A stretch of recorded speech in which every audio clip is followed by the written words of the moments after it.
하나님 말씀 보시겠습니다. 하나님 말씀은 느헤미야 5장 1절에서 13절입니다. 구약 712면입니다. 느헤미야 5장 1절에서 13절입니다. 우리 한 절씩 교독하겠습니다. 그때 백성들이 그들의 아내와 함께 크게 부르짖어 그들의 형제인 유다 사람들을 원망하는데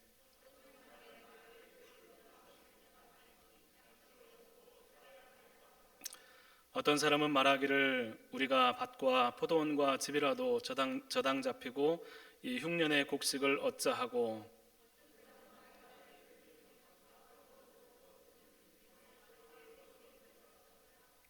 우리 육체도 우리 형제의 육체와 같고 우리 자녀도 그들의 자녀와 같거늘 이제 우리 자녀를 종으로 파는도다. 우리 딸 중에 벌써 종된 자가 있고 우리의 밭과 포도원이 이미 남의 것이 되었으나 우리에게는 아무런 힘이 없도다 하더라.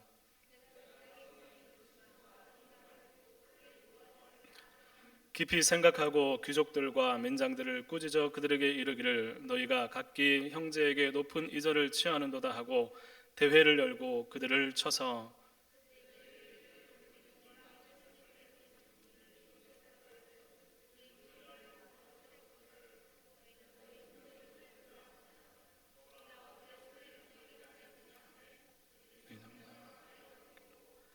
내가 또 이르기를 너희의 소용이 좋지 못하도다. 우리의 대적 이방 사람의 비방을 생각하고 우리 하나님을 경외하는 가운데 행할 것이 아니냐.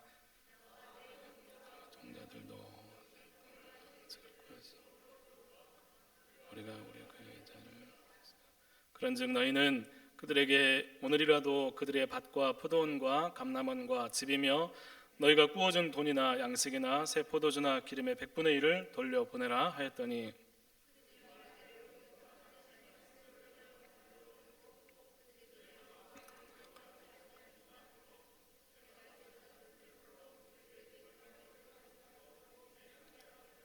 같이 읽겠습니다.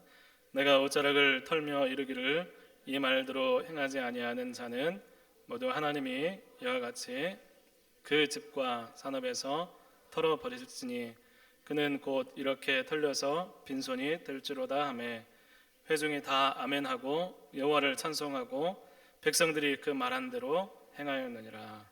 아멘. 할렐루야. 반갑습니다. 오늘 많이 오셨네요. 우리 옆에 분 저 건너편에서 인사해야 될 것 같은데요. 한번 건너서 인사했으면 좋겠습니다. 잘 오셨습니다. 예.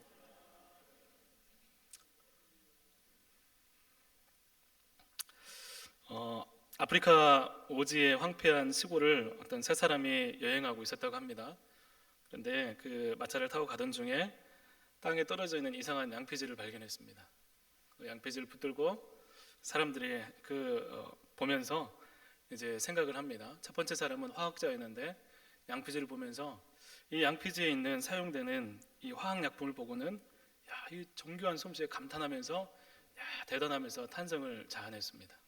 또 이 두 번째 사람은 예술가였는데 그 원시인들의 주목할 만한 이 감수성, 색채, 그 양피지에 새겨진 놀라운 이 작품성을 발견하고 감탄하면서 막 이렇게 둘이서 연실 막 탄성을 연발하고 있었습니다. 세 번째 사람은 고고학을 전공하는 사람이었는데 원시인의 언어를 알고 글을 읽을 수 있는 사람이었습니다. 그리고 양피지에 새겨진 글을 읽기 시작했습니다. 뭐라고 써있냐면 우리 땅을 침범하는 침입자에게 죽음의 형벌을 가하겠다. 이 얘기를 듣고 세 번째 사람은 어떻게 했을까요? 이 두 사람에게 막 얘기하면서 빨리 도망가야 된다 하면서 얼른 그 자리를 피해서 도망갔다고 합니다. 그런데 양피지의 정교한 솜씨에 감탄한 화학자와 예술가는 계속 앉아서 감탄하고 연발하다가 결국 죽임을 당했다고 합니다. 여러분, 자기가 보고 싶은 것, 또 자기가 원하는 것에 심취되어 있다가 정말 중요하게 놓친 중요한 것을 놓치게 되면 모든 것을 잃을 수가 있습니다. 오늘 말씀은 그동안 이방 백성에게 수치를 당하지 말자 하면서 성벽을 건축하던 이제 환난을 당한 이스라엘 백성들이 성벽 재건을 결정하고 온 백성이 이제 성벽을 재건하기 위해서 공사를 하던 전념하던 중에 발생한 일을 다루고 있습니다. 희망을 품고 다시 수치를 당하지 말자고 다짐하면서 마음을 다해서 성벽을 재건하고 있었습니다. 이제 이 성벽이 재건이 되면 그동안 이방인들에게 당했던 수치와 환난을 우리도 당하지 않을 수 있을 것이다 라고 생각을 하면서 진행을 했습니다. 이방 민족의 방해 가운데서도 이것들을 물리치면서 공사를 진행하면서 이제 모든 것이 완성이 되고 잘 될 것 같은 기대감이 가득 찬 그 순간, 오늘 말씀해 보면 한 가지 문제가 발생하기 시작합니다. 그것은 바로 내부의 문제였습니다. 안 그래도 흉년과 세금 문제로 인해서 경제적인 어려움, 여러 가지 것들이 있었는데 성벽을 건축하게 되면서 이 일들이 더욱더 힘겨워지게 된 것입니다. 그래서 이 백성들 가운데 여러 가지 양식의 문제, 또 가난의 문제 때문에 그로 인해서 원망과 불평의 마음들, 또 가난한 자들의 고통, 그들을 압박하는 부유한 지도층들에 대한 여러 가지 불평의 소리들이 나오기 시작했습니다. 이 거대한 성벽 공사, 모두가 공감하고 찬성하는 위대한 역사 안에 가난한 백성들의 어려움들이 가려져서 그동안 보이지 않았었습니다. 정말 대단한 역사처럼 보이는 그 성벽을 위해서 온 힘을 다해 갔는데 속으로는 곪고 있고 썩어 있는 문제들이 나타나게 된 것입니다. 여러분, 이 가난한 사람들이 함께 이 역사에 동참하면서 같이 회복을 꿈꾸면서 참여했을 것입니다. 그런데 이 성벽 공사를 진행하면서 그 문제가 더욱 견디기 힘든 문제가 되었고 결국 밖으로 드러나게 됩니다. 우리 같이 한번 1절부터 4절 말씀 같이 한번 읽어보겠습니다. 시작. 그때에 백성들이 그들의 아내와 함께 크게 부르짖어 그들의 형제인 유다 사람들을 원망하는데, 어떤 사람들은 말하기를 우리와 우리 자녀가 많으니 양식을 얻어 먹고 살아야겠다 하고, 어떤 사람은 말하기를 우리가 밭과 포도원과 집이라도 저당 잡히고 이 흉년에 곡식을 얻자 하고, 어떤 사람은 말하기를 우리는 밭과 포도원으로 돈을 빚내서 왕에게 세금을 바쳤도다. 여러분, 함께 희망찬 기대를 가지고 회복을 꿈꾸면서 한 공동체처럼 보였는데 1절에서 4절 말씀 읽어보면 그와 같은 기대가 완전히 와르르 무너지는 그런 소리가 들려옵니다. 백성들이 아내와 함께 크게 부르짖는 거예요. 자신들의 고통을 이야기합니다. 그러면 이 어떤 사람은 세 번의 똑같은 이 단어를, 이 구절을 열거하면서 백성들의 상황이 결코 녹록지 않았음을 우리에게 알려주고 있습니다. 성벽은 진척이 됐는데 백성들 가운데 어마어마한 고통과 힘겨움들이 있었던 거예요. 5절 말씀에는 자녀들이 종으로 팔렸고 밭과 포도원이 남의 것이 되었다라고 이야기하고 있습니다. 부유한 지도층들과 이 일이 관련이 있는 거였어요. 부유한 지도층들은 없는 사람들에게 여전히 고리 이자를 걷어들이고 모든 것이 그들의 것이 되고 있는데, 절망적인 것은 그럼에도 불구하고 가난한 자들은 우리에게 힘이 없도다, 아무런 힘이 없도다라고 절망하는 것입니다. 여러분, 이런 얘기가 여러분에게 어떻게 들리십니까? 뭔가 다 잘 되고 있는데 저쪽에서 힘겨운 사람들이 너무 고통스러워하고 있는 소리가 들리는 거예요. 아무런 힘도 없이 그렇게 당하고만 있는 그 현상이 있는 것입니다. 여러분, 이 문제는 어떤 사람들에게는 아무 상관없는 문제였습니다. 그저 가난한 사람들의 문제지, 그렇게 생각할 수 있습니다. 성벽 공사라는 큰 구조물에 관심을 가진 사람은 그 가난한 사람들의 얘기 때문에 이 성벽 공사가 더 이상 늦춰주면 안 되는데 라고 생각을 할 수도 있습니다. 얼마의 손해가 가고, 또 공사에 참여한 사람들은 빨리 공사 마치고 각자의 삶을 살아가기를 바라면서 이 문제를 외면하려고 할지도 모릅니다. 그런데 이 문제 안에는 그 공동체가 발견하지 못하는 중요한 죄악이 그 안에 고스란히 놓여져 있는 모습이었다는 것입니다. 성벽을 재건하는 것이 공동체 회복인데, 결코 성벽을 재건하시는 하나님은 벽돌을 쌓는 것만이 아니라 그 안에 진짜 백성들 안에 영적인 성벽, 신앙의 성벽이 쌓이기를 원하신다는 것입니다. 여러분, 그러기 위해서 백성 안에서 자연스럽게 이해되고 있는 죄가 발견되어야 했습니다. 그리고 이 성벽 쌓는 일들을 통해서 하나님은 그들 안에 있는 죄악을 드러내십니다. 여러분, 이 문제 가운데 느헤미야가 어떻게 이 성벽 재건과 백성들 가운데 일어난 이 문제를 어떻게 해결하는지 우리가 말씀을 통해 한번 봤으면 좋겠습니다. 첫 번째로, 여러분, 느헤미야는 그 위기 가운데 무엇이 중요한지 우선순위를 분명하게 백성들에게 선포하고 있는 모습을 보게 됩니다. 우리 6절부터 7절 말씀 같이 한번 읽어보겠습니다. 시작. 내가 백성의 부르짖음과 이런 말을 듣고 크게 노하였으나 깊이 생각하고 귀족들과 민장들을 꾸짖어 그들에게 이르기를 너희가 각기 형제에게 높은 이자를 취하는도다 하고 대회를 열고 그들을 쳐서. 여러분, 느헤미야는 성벽 재건을 위해서 어디에서 왔습니까? 어디에서 왔을까요? 페르시아에서 왔어요. 그것도 왕 앞에 부탁을 해서 온 거예요. 내가 이렇게 하겠습니다. 그리고 올 때 목숨을 걸고 온 거예요. 이방 민족들을 싸움을 하면서 성벽을 재건하고 있습니다. 성벽 재건은 이 느헤미야에게 너무나 중요한 임무였습니다. 그런데 오늘 말씀해 보면 이 느헤미야가 이 소리를 듣고 크게 분노합니다. 깊이 생각합니다. 그리고 대회를 열었습니다. 이 말은 무슨 말이냐면 성벽 공사를 해야 되는데 그 일을 멈췄다는 거예요. 느헤미야에게 너무나 중요하고 정말 이 성벽 공사는 자신의 사명과 임무, 사명처럼 여겨지는 사건이었는데 이것을 잠시 내려놓게 됩니다. 성벽을 쌓기 위해서 왔는데 멈춥니다. 왜 그렇습니까? 성벽을 쌓는 것의 의미를 느헤미야가 생각을 하는 거예요. 내가 이것을 왜 쌓고 있는가? 이 백성이 왜 성벽이 필요한가? 성벽을 짓는 목적이 무너진 공동체를 회복하는 것인데 단순히 성벽만 쌓는다고 해서 완성되는 것이, 성벽을 쌓고 완성되는 것이 그런 회복으로 이어지지 않는다는 것을 너무나 잘 알고 있는 것입니다. 그래서 안타깝기도 하고 분노하고 있는 것입니다. 느헤미야에게는 하나님께서 베푸신 은혜가 있었습니다. 이 성벽을 쌓는 과정 가운데 또 이 일을 인도하시는 가운데 하나님께서 큰 은혜를 주시고 성벽을 세우시고 행하시는데 여전히 내부에서는 그런 하나님의 인도하심과 달리 세상적인 기준과 가치로 성벽을 세우는 그들의 모습을 바라보면서 참 이 느헤미야 마음 가운데 실망감과 좌절감이 많이 느껴졌을 것입니다. 느헤미야가 하나님의 도우심을 선포하고 은혜를 고백합니다. 하나님의 인도하심을 믿고 막 가고 있는데 백성들이 같은 마음인 줄 알았어요. 같은 마음으로 이 백성은 회복을 위해서 가는 줄 알았는데 나중에 보니까 다른 마음인 거예요. 느헤미야가 전혀 같은 마음이 아닌 것입니다. 문제가 생긴 거예요. 분열이 있고 약한 자를 돌보지 못하고 오히려 억압하는 죄가 있는 이스라엘 백성들에게 이것은 잘못되었고 이 문제가 해결되지 않으면 성벽 재건은 멈춰지게 되는 것입니다. 느헤미야는 성벽 재건을 중요하게 생각했지만 그것보다 더 중요한 것은 바로 그들 안에 있는 죄의 문제를 해결하는 것이었습니다. 여러분, 우리 안에서도 다른 모든 일들이 잘 될 수 있습니다. 우리의 삶에서 여러 가지 일들이 잘 되는 일이 있을 수 있습니다. 자녀들이 잘 되고 사업이 잘 되고 가정이 화평하고 또 모든 일들이 잘 될 수 있습니다. 교회 내적으로도 교회 안에서도 그렇습니다. 많은 보여지는 어떤 사역들이 잘 되고 또 여러 가지 풍성한 일들이 일어나고 뭐 그런 일들이 일어날 수 있습니다.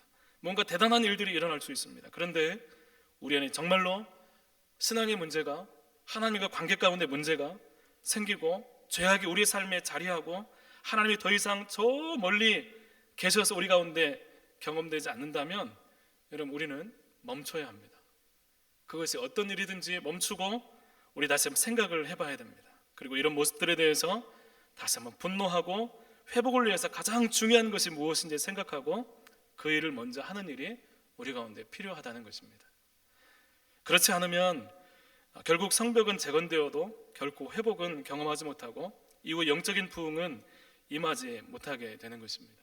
사랑하는 성도 여러분, 여러분의 신앙, 하나님과 관계 가운데 여러분 문제가 있고 경험되지 못하고 그냥 지지부진한데도 불구하고 계속해서 지금껏 이어오면서 살아오고 있다면 여러분, 오늘 느헤미야가 자신의 사명처럼 여겨졌던 이 성벽 재건을 멈추고 이 일을 해결하기 위해서 백성들한테 무엇이 중요한 것인지 선포한 것처럼 여러분 자신을 향해서 무엇이 중요한지 하나님 앞에 발견할 수 있는 은혜가 여러분 가운데 있기를 간절히 소망합니다.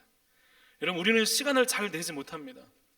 촘촘히 뭔가를 하지 않으면 안 되게끔 시간이 우리의 인생 가운데 편성되어 있습니다. 그런데 그 촘촘한 그 시간 가운데 무엇이 중요한지 우선순위를 정하고 시간을 확보하지 않으면, 멈추고 하나님과의 관계를 위한 우선순위를 하나님 앞에 결정하지 않으면 우리는 절대로 제대로 신앙생활을 할 수 없습니다. 우리 청년부에서 제자 훈련하고 있습니다. 매주 목요일마다 저녁에 모여서 한 2시간에 2시간 반 정도 이렇게 제자 훈련을 하고 있습니다. 처음에 걱정이 됐어요. 2시간에 2시간 반 정도 청년들이 시간을 낼 수 있을까? 걱정을 하면서 노심초사하면서 시작을 했습니다. 근데 지금은 그 시간을 당연하도 확보해 놓고 그 시간에 오는 청년들을 바라보면서 너무나 감사한 생각이 듭니다. 사랑하는 성도 여러분, 우리의 시간을 제껴놓고 무엇이 중요한지 그 시간에 확보해 놓고 기둥을 세우고 뿌리를 내리지 않으면 우리는 우리 신앙을 절대로 세워나갈 수 없습니다. 오늘 느헤미야가 이건 너무나 중요한 성벽 공사였어요. 그런데 그럼에도 불구하고 내려놓습니다. 우리 안에 무엇이 중요한지 우선순위를 정하고 하나님, 내가 하나님 앞에 회복되는 은혜가 있기를 원합니다 라고 하면서 시간을 확보하고 주님과의 관계 가운데 온 힘을 다해서 주님께 나갈 수 있는 은혜가 우리에게 있기를 간절히 축복합니다. 두 번째로 백성들의 가치를 회복하도록 하고 있습니다. 우리 9절 말씀을 읽어보겠습니다. 9절 말씀 같이 읽겠습니다. 시작. 내가 또 이르기를 너희의 소행이 좋지 못하도다. 우리의 대적 이방 사람의 비방을 생각하고 우리의 하나님을 경외하는 가운데 행할 것이 아니냐. 여러분, 당시에 고리대금 하는 것은 사회 일반적인 현상이었습니다. 부자가 가난한 사람에게 나누어주는 그 돈을 꾸어주는 것은 일반적인 현상이었습니다. 성경 율법에도 돈을 꾸는 일들이, 그런 말씀들이 있었습니다. 그런 일반적인 생각으로 백성들에게 고리대금업을 하고 밭과 포도원을 담보로 잡는 일이 그 당시 그 지역사회 가운데 굉장히 많이 일어난 일이었습니다. 당사자에게 당연시 여겨지고 상식적이고 혹은 일반적인 일인데, 근데 그 일이 공동체에 균열을 가져오고 문제가 생기고 고리의 어떤 대금을 받으면서 누군가는 절망을 일으키는 일들이 생긴다면 여러분 어떻게 해야 될까요? 세상 사람들은 다 인정을 해요. 그거 그럴 수 있는 일이야 라고 하는데, 그 일 때문에 교회 안에서 문제가 생기고 성도들이 문제가 생기고 누군가는 실망하고 좌절하고 우리는 힘이 없도다 라고 하면서 절망한 일이 생긴다면 여러분 우리는 어떻게 해야 될까요? 여러분, 느헤미야는 이 일들에 대해서 말씀을 통해 그들의 세상적이고 일반적인 가치를 하나님의 가치로 돌이키는 작업을 하고 있습니다. 오늘 9절 말씀에 느헤미야는 그들에게 하나님께는 일반적인 것, 그 죄라고 말씀하고 있습니다. 죄라고 이야기하고 있습니다. 너희의 소행이 좋지 못하다, 이 말은 이것은 일반적인 것이어서 괜찮은 것이 아니라, 사람들이 괜찮다고 하니까 괜찮은 것이 아니라 너희의 소행은 좋지 못한 것이다, 그것은 하나님 오실 때 죄다라고 이야기하고 있는 것입니다. 출애굽기 22장 25절에는 이런 말씀이 있습니다. 내가 만일 너와 함께한 내 백성 중에서 가난한 자에게 돈을 꾸어주면 너는 그에게 채권자 같이 하지 말며 이자를 받지 말 것이며 라고 말씀하고 있어요. 여러분, 느헤미야는 그들에게 세상적인 가치로 그들을 바라보지 않습니다. 고리 대금업을 하고 백성들이 힘겨워하는 그 현상을 보면서 일반적으로 그런 일은 일어날 수 있어 괜찮아라고 하지 않습니다. 하나님의 시각으로 바라보면서 일반적이고 세상적이고 사람들이 많이 하고 있는 일이지만 그건 죄다라고 이야기하고 있습니다. 하나님의 백성으로 하나님 말씀의 기준으로 그들의 행위를 판단하고 있는 것입니다. 일반적인 것이지만 하나님께는 죄악이 될 수 있습니다. 세상 사람들이 괜찮다고 생각할 수 있지만 하나님께서 보실 때는 죄악이 될 수 있습니다. 이들은 채권자처럼 행하면서 하나님께서 그 백성들을 신원하면서 회복하는 일들에 반하는 행동으로 죄를 지은 것입니다. 여러분, 이것이 이스라엘 백성들 가운데 놓여진 죄악이고 문제였습니다. 여러분, 세상적인 생각, 시대적인 생각이 그들의 삶을 지배하면서 그럼에도 불구하고 성벽을 쌓으면서 회복을 꿈꾸는 일들을 이 백성들이 행하고 있었던 것입니다. 여러분, 하나님이 어떻게 보시는가? 하나님 앞에서 어떻게 행해야 되는가? 하나님을 경외하는 모습이 없이 세상에 맞추어진 모습이 이스라엘 백성들의 모습이었다는 것입니다. 여러분, 교회가 세상과 같으면 교회는 가장 타락한 곳이 됩니다. 교회가 일반적인 상식의 장소가 되면 교회는 아무것도 할 수 없습니다. 교회는 달라야 됩니다. 교회만 달라야 됩니까? 교회에 다니고 있는 성도도 달라야 됩니다. 여러분, 일반적인 보통 사람의 수준, 상식을 넘어서서 하나님의 기준과 가치에 따라서 하나님이 주신 영적인 능력을 힘입어서 그 은혜로 살아가는 것이 성도의 삶이고 교회의 능력이어야 한다는 것입니다. 여러분, 그렇지 않으면 그것을 죄라고 생각하고 돌이켜서 하나님 말씀의 기준으로 회복하고 우리는 일어나야 된다는 것입니다. 우리 교회에서 일반적인 생각으로 교회가 운영이 되고 사회적인 통념으로만 가치가 판단된다면 여러분 그것은 죄악입니다. 교회는 달라야 되고 세상과 차원이 다른 사랑과 섬김이 경험되어야 됩니다.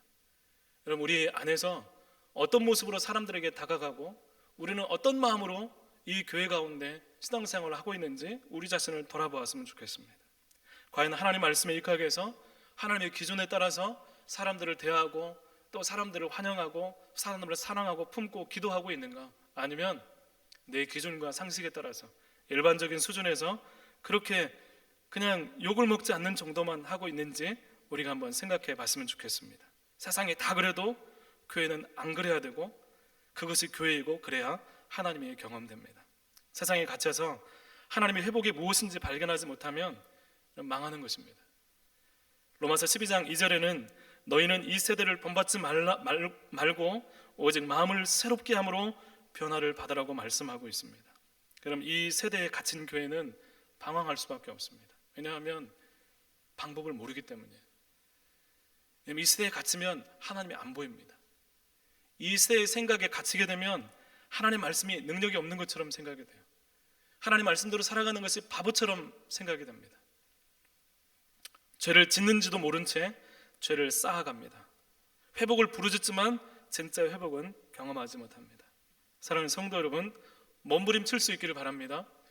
여러분 하나님의 기준이 무엇인지, 주님이 어떤 시각을 갖고 계신지, 하나님께서 우리 가운데 원하시는 그 기준들이 무엇인지, 내 안에 회복되어야 될 것이 무엇인지, 내가 세상의 상식과 기준과 일반적인 생각들로 살아가고 있는 내 모습을 향해서 하나님께 가지고 나가서 하나님, 주님이 내게 원하시는 것이 무엇입니까? 라고 부르짖으면서 주님의 마음이 우리 가운데 충만하게 채워지는 그런 은혜를 여러분 사모하면서 몸부림쳐야 됩니다.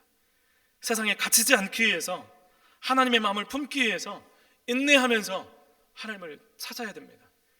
여러분 그렇지 않으면 신앙생활은 아무런 힘이 없어요. 여러분 교회에 와서도 지루할 수밖에 없습니다.